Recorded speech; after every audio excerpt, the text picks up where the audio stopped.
കുഴിയക്കുത്ത് മേഖലയിലും പുലിഭീതി. പാണ്ടിക്കാട്, തുവ്വൂർ, കാളിക്കാവ് പഞ്ചായത്തുകൾ അതിർത്തി പങ്കിടുന്ന കുഴിയക്കുത്തിൽ പുലിയെ കണ്ടെന്ന് നാട്ടുകാർ. കഴിഞ്ഞ ഒരു മാസമായി ചെമ്പ്രശ്ശേരിയിൽ ഭീതി പടർത്തിയ പുലി തന്നെയാണ് ഇതെന്നാണ് വനപാലകരുടെ നിഗമനം. കുട്ടീനെ കൊണ്ടേക്കാൻ വേണ്ടിട്ട് രാത്രി സഞ്ചാരം എല്ലാവരും ഒന്ന് ശ്രദ്ധിക്കും. ഞങ്ങൾ ഒരു ഡാൻസ് ഉണ്ടായിരുന്നു, അത് കഴിഞ്ഞ് ഓളെ കൊണ്ടേക്കാൻ വേണ്ടി പോകുന്നത്. ഉണ്ടെങ്കിൽ തന്നെ നിങ്ങള് വലിയ മറ്റേ കൂട്ടം കൂടിയൊക്കെ പോയി.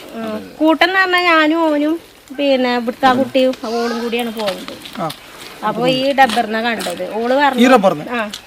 അപ്പൊ ഓളെ കാണുന്നതിന് നല്ല വലിപ്പുണ്ട്, വാലും നീളുണ്ട്, ഒരു മഞ്ഞ കളറാണ്. ഇവിടുന്നാണ് ചാടിയത്. പുള്ളിയാണ് ഞങ്ങൾ ശ്രദ്ധിച്ചത്. കഴിഞ്ഞ ദിവസം രാത്രിയാണ് പ്രദേശവാസികൾ പുലിയെ കണ്ടത്. ഡാൻസ് ക്ലാസ് കഴിഞ്ഞ് വീടുകളിലേക്ക് മടങ്ങുകയായിരുന്ന കുട്ടികളും രക്ഷിതാക്കളും പുലിയെ നേരിൽ കണ്ടുവത്രേ. അതിനു മുൻപ് റെയിൽവേ ട്രാക്കിന് അരികിലും തുവ്വൂർ പഞ്ചായത്തിലെ അരിക്കുഴി മേഖലയിലും പുലിയെ കണ്ടതായി പറയുന്നുണ്ട്. കഴിഞ്ഞ ഒരു മാസമായി ചെമ്പ്രശ്ശേരിയിൽ പുലിയുടെ സാന്നിധ്യമുണ്ട്. പാതി ഭക്ഷിച്ച നിലയിൽ കുറുനരിയുടെ ജഡം കണ്ടെത്തുകയും കോഴിക്കൂടുകൾ തകർത്ത് കോഴികളെ കൊല്ലുകയും ചെയ്തിരുന്നു. പാണ്ടിക്കാട് ഗ്രാമപഞ്ചായത്തിന്റെ ഇടപെടലിനെ തുടർന്ന് പ്രദേശത്ത് നിരീക്ഷണ ക്യാമറകൾ സ്ഥാപിക്കുകയും ചെയ്തു. എന്നാൽ ഈ അടുത്ത ദിവസങ്ങളിലായി ചെമ്പ്രശ്ശേരി മേഖലയിൽ പുലിയെ കണ്ടെന്ന വാദങ്ങളൊന്നും ഉയർന്നിരുന്നില്ല. ഇതിന് പിറകെയാണിപ്പോൾ പാണ്ടിക്കാട് പഞ്ചായത്തിലെ തന്നെ കുഴിയങ്കുത്ത്, തുവ്വൂർ പഞ്ചായത്തിലെ വലിയട്ട, അരിക്കുഴി എന്നിവിടങ്ങളിലും പുലിയെ കണ്ടെന്ന വാദങ്ങൾ ഉയരുന്നത്. സംഭവത്തെ തുടർന്ന് പാണ്ടിക്കാട് ഗ്രാമപഞ്ചായത്ത് പ്രസിഡന്റ് PR രോഹിൽനാഥ് സ്ഥലം സന്ദർശിച്ചു. DFO ഉൾപ്പെടെയുള്ള ഉദ്യോഗസ്ഥരെ വിവരം അറിയിച്ചിട്ടുണ്ടെന്നും ഗ്രാമപഞ്ചായത്തിന്റെ നേതൃത്വത്തിൽ ഇടപെടലുകൾ നടത്തുന്നുണ്ടെന്നും പ്രസിഡന്റ് PR രോഹിൽനാഥ് പറഞ്ഞു. പാണ്ടിക്കാട് പഞ്ചായത്തിന്റെ ബോർഡറിൽ കിടക്കുന്ന തൂർ പഞ്ചായത്തുമായി ബന്ധപ്പെടുന്ന കുഴിയങ്കുത്ത് പ്രദേശങ്ങളിൽ കഴിഞ്ഞ 2 ദിവസങ്ങളിലായി പുലിയുടെ സാന്നിധ്യമുള്ളതായിട്ട് ജനങ്ങൾ ആശങ്കയിലാണ്.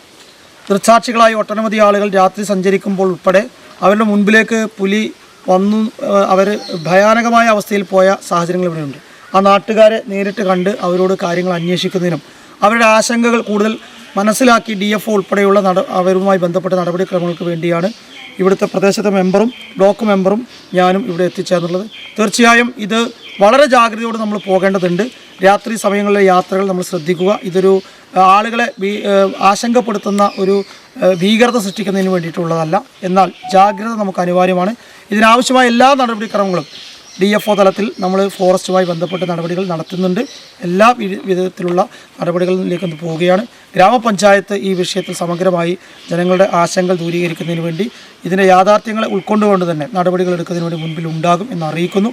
തീർച്ചയായും ടാപ്പിംഗ് തൊഴിലാളികൾ ഇപ്പോൾ സ്കൂളുകളൊക്കെ പരീക്ഷ സമയമായതുകൊണ്ട് കുഴപ്പമില്ല. എന്നാലും ഒറ്റയ്ക്കുള്ള യാത്രകളും മറ്റുമൊക്കെ രാത്രി സമയങ്ങളിൽ അല്ലെങ്കിൽ ആ സമയങ്ങളിൽ ചെയ്യുന്ന യാത്രകൾ ഒഴിവാക്കുന്നതിന് വേണ്ടി എല്ലാ നാട്ടുകാരും ജാഗ്രതയോടെ നിൽക്കണം. രാത്രി ഒറ്റയ്ക്ക് പുറത്തിറങ്ങുന്ന സാഹചര്യങ്ങൾ ഒഴിവാക്കാൻ നാട്ടുകാർ ശ്രദ്ധ പുലർത്തണമെന്നും വനപാലകരുടെ നിർദ്ദേശങ്ങൾ പാലിക്കണമെന്നും വണ്ടൂർ ബ്ലോക്ക് പഞ്ചായത്ത് അംഗം ഷെരീഫ് മുല്ലക്കാടൻ, വാർഡ് അംഗം സുന്ദരൻ പണിയന്തൊടിക എന്നിവരും പറഞ്ഞു. ഒരു തമാശയായിട്ട് കാണണ്ട, എന്നാൽ ഒരു ജാഗ്രതയോടുകൂടി മുന്നോട്ട് പോകണം. കഴിഞ്ഞ ദിവസങ്ങളിൽ ഏകദേശം ചെമ്പ്രശ്ശേരി, മുക്കട്ട പ്രദേശങ്ങളിൽ ഉള്ള അതേ സ്ഥിതിവിശേഷമാണ്, അതേ അഭിപ്രായമാണ് ഈ കണ്ട ആളുകൾ കൃത്യമായിട്ട് പറയുമ്പോൾ ഏകദേശം നമുക്ക് സ്ഥിരീകരിക്കാൻ കഴിയുന്ന രീതിയിലാണ്. എന്തായാലും ആളുകൾ ജാഗ്രതയോടുകൂടി നിൽക്കുക. പ്രസിഡന്റിൻ്റെയും ഗ്രാമപഞ്ചായത്തിൻ്റെയും മെമ്പറുടെയും ഒക്കെ നിർദ്ദേശങ്ങളനുസരിച്ച് കൃത്യമായിട്ട് നിൽക്കുക. നമ്മുടെ ഈ വാർഡിലും പാണ്ടിക്കാട് പഞ്ചായത്തിൻ്റെ വിവിധ വാർഡിൽ പുലിയെ കണ്ടു പറഞ്ഞു. ഇപ്പോൾ നമ്മുടെ 2 ദിവസമായി ഈ ഭാഗത്തുണ്ട്. ഏതായാലും 2 ദിവസം മുമ്പ് നമ്മൾ തൂർ ബോർഡർ കണ്ടു എന്ന് പറയുമ്പോൾ ഞാൻ അവിടെ വന്നു. പകൽ വന്നപ്പോൾ അന്ന് കണ്ടു. പിന്നെ 2 ദിവസം കഴിയുമ്പോൾ വീണ്ടും അത് കണ്ടതായിട്ട് നമ്മുടെ ഗ്രൂപ്പിലൊക്കെ അറിഞ്ഞു. അപ്പോൾ തന്നെ നമ്മൾ പഞ്ചായത്ത് പ്രസിഡന്റുമായി ബന്ധപ്പെട്ട് അതിന് വേണ്ട നടപടിക്രമമായിട്ട് ഇന്ന് പ്രസിഡന്റ് വന്നിട്ടുണ്ട്. പഞ്ചായത്തിനെ കൊണ്ട് ചെയ്യാൻ പറ്റുന്ന രീതിയെല്ലാം ചെയ്യാമെന്നുള്ളതാണ് നമുക്ക് പറയാനുള്ളത്. ഭീതി അകറ്റാനുള്ള നടപടികൾ സ്വീകരിക്കണമെന്നാണ് നാട്ടുകാരുടെ ആവശ്യം. News bureau, Pandikkad.